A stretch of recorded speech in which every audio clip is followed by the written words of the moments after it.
I like Terrence takes. He has a lot of good takes, you know. Yeah, he's a good guy. Yeah, really good. Last thing, just getting out of here. You said that no one is really as high on you as you are on Garret Wilson. But if someone's close, it's this guy who comments into my show all the time. His name's Terrence Hill. He's been saying this take. So I just kind of want your reaction to this, or if you want to put some into it. So Terrence Hill has said that he believes Garret Wilson's going to have 100 catches by week 10. He's been saying it for months. He's planted his flag. Every time I'm like, damn, okay, that's great. And he wants to manifest it, speak it into existence. What is your reaction to that possibility? 100 catches by week 10 sounds like a lot. Yeah, it does. It would be 10 catches a game, I guess. Yeah. Yeah, I'm not sure I'm ready to say that. I mean, I wouldn't rule it out because I do think he's going to have an unreal year, but I'm not sure I am ready to predict 100 catches by week 10. I think that's even optimistic for me. Okay, well, Terrence, I told you I'd throw that out there to people. We'll see if that can continue to build some steam. Zach Strong Roseblood. See, I told you, Terrence. I promised you, baby. I promised you we'd get that in there. There you go. Zach Roseblood, who is super high on Garret Wilson. I'll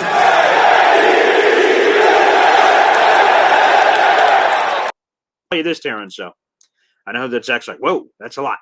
I would just say, all right, let's go back to the phone lines. Our boy Terrence joins us here on the show. Boy Green Daily, Boy Green meets Woody, back to Boy Green Daily. This guy is a consistent employee, punching in and punching out. It's inspirational. What's up, buddy? Good morning, Boy Green. Good morning, everybody. Yeah, that's funny because I was going to take off this morning because when I look back at my footage, I'm choppy. Like my video was going in and out. Yeah. It was weird that it happened yesterday. I don't know what happened. Yeah, so I was going to take the time out to fix it and then jump on. Oh, you're coming on tonight in the evening with Jake, right? Yes. I think that's shooting for 4:30 time frame I should be on. Yeah. Right, so I was going to try to have it ready for that and jump on there because, you know, you two guys also that's fun. Great. The last week's episode was the most funniest. I could not stop laughing over here, man. It's crazy. That's 2 weeks in a row that I've just lost my shit. Excuse my Guatemalan, but it is. I mean, oh my goodness, I am like belly laughing, and I try to have a lot of fun in my life to enjoy it, but boy, the laughs that are happening on that show are ridiculous. So this has been long overdue for me and Jake to unite like a normal thing of not just randomly joining each other's shows. So it's a funnest and coolest thing in the world. I love it. Yeah, it's trending, man. I love it. And then but since you brought me up and that's cool, I figured I'll jump on and just clear myself up a little more. Yeah, sure. Hey, look, we're shooting for a Super Bowl. You know, what would be the odds? Better odds, us winning the Super Bowl or Garret getting 100 catches by week 10, maybe 11. But in the first 10, 11 weeks, what would be a better realistic road? I would say for people outside this building and fan base, they would say the Garret Wilson thing because Garret Wilson, and this is predating Aaron Rodgers, obviously, he hasn't really gotten a real chance to play with him outside of the beginning of last season. He has dominated the league in targets. I don't think anyone has more targets than him since he's entered the league, or he's top 5 in those numbers. So him getting fed a lot with Aaron Rodgers would make a ton of sense, and thus getting and making Terrence a profit and people, you know, banging down your door, like I said, for future lottery numbers, getting those answers when that comes through. That's probably what I would assume people outside the building say. And even me, because, again, I think they are going to win the Super Bowl, so I'd say both. But if I was forced to pick, it'd probably be Garret because there's so many variables that go into winning the Super Bowl. There's less variables of Garret Wilson getting the ball a lot. It's just Rodgers staying healthy and then Garret Wilson staying healthy. And then he should be able to get a ton of targets and dominate like fantasy leagues and everything else all around the world. Yeah. So staying on this topic here, sure. I pulled up real quick who had the most catches in a game. And it's UCF's Brandon Marshall.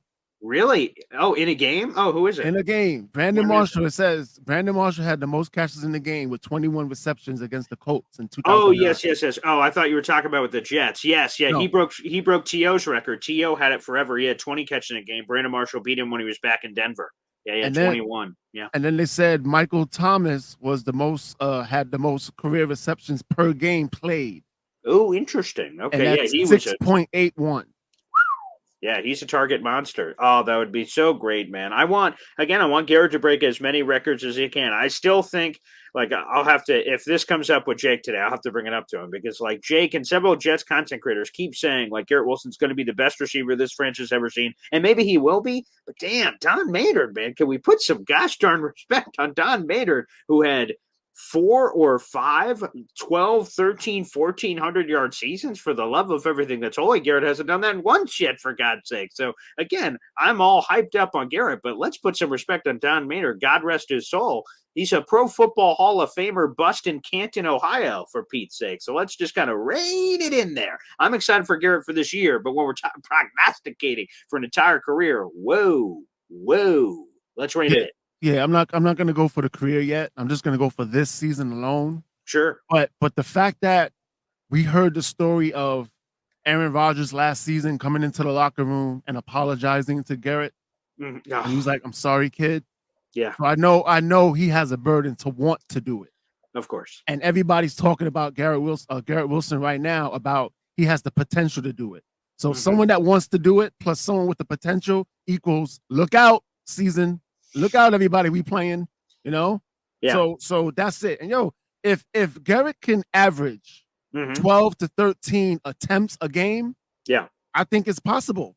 Yeah, and he catches everything. So you don't see a lot that hit Garrett in the mitts and just hit the turf. So if he's getting, let's call it 12 to 13, I'm reading Aaron Rodgers' book right now. It's right here, as a matter of fact. And people are calling him one of the most accurate quarterbacks of all time.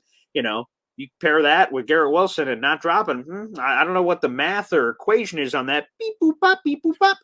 Garrett throws accurate passes. Garrett Wilson never drops them. Okay, that sounds like a good formula to me. Right. So if you're shooting for the stars, you got to go more than what you think. Of course. So that's just more than what. So if he gets 85, 90, 95, 85, but 90, 95, I'll take that too. I'll take that.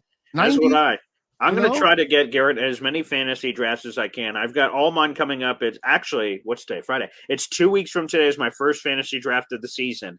And I hope I get a chance to land Garrett Wilson. That would be a wonderful celebration for me if I get him in the first round of my fantasy draft. Yeah, I can't do fantasy. I can't be a Jets fan and root for another player on another team to do well for me. I just can't. Right, and you play too many leagues, and then you're rooting for something, but also at the same time hoping he doesn't do anything because you have him both for and against him. Yeah, it gets very confusing, Terrence. And then you become the worst loser on the team in the draft. And you got to put on a Patriot outfit and go to a Mets game. Oh yeah, I don't want to do Jake that. Gassman? Oh, oh God. Yeah, I can't do that. That's disgusting. Yeah, Jake's got some. He's got some big ones down there to do that. Certainly. God bless whoever his girlfriend is, because she is well endowed. There's no question about it. Good night. Okay, and real quick before I go, Clemens. Yes. All right. The thing that got me on Clemens, I think it was last year, week 1. I think I wanted to save this clip so bad for myself. Yeah. There was a play where the play was pretty much over. And the guys was forcing each other out of bounds. And then Clemens came out of nowhere, tackled both dudes, and you hear him go, "Ugh!" And he just tackles both dudes all the way to the out of bounds. And I said, after I saw that play, I said, I love this dude.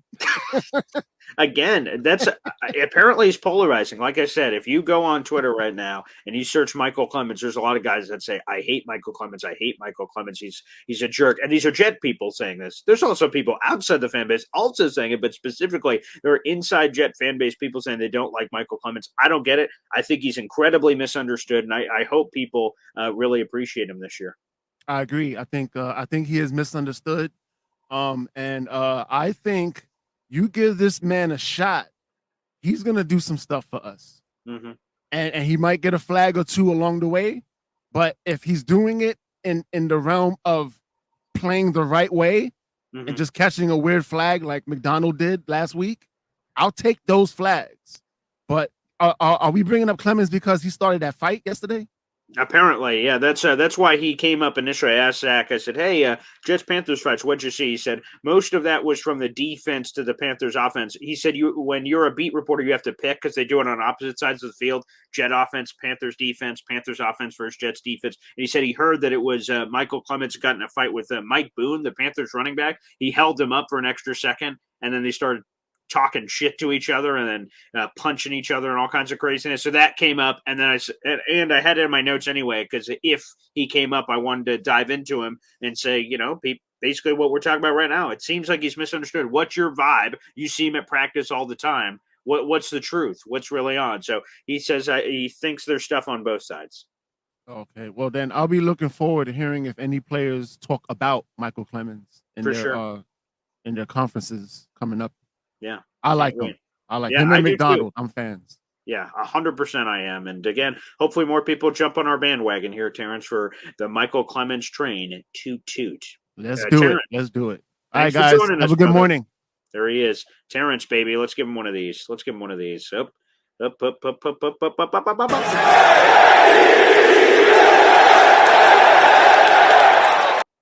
frickin' go, baby. We love it. All right, let's go. I like Terrence takes. He has a lot of good takes, Yeah, he's a good guy. Yeah, really good.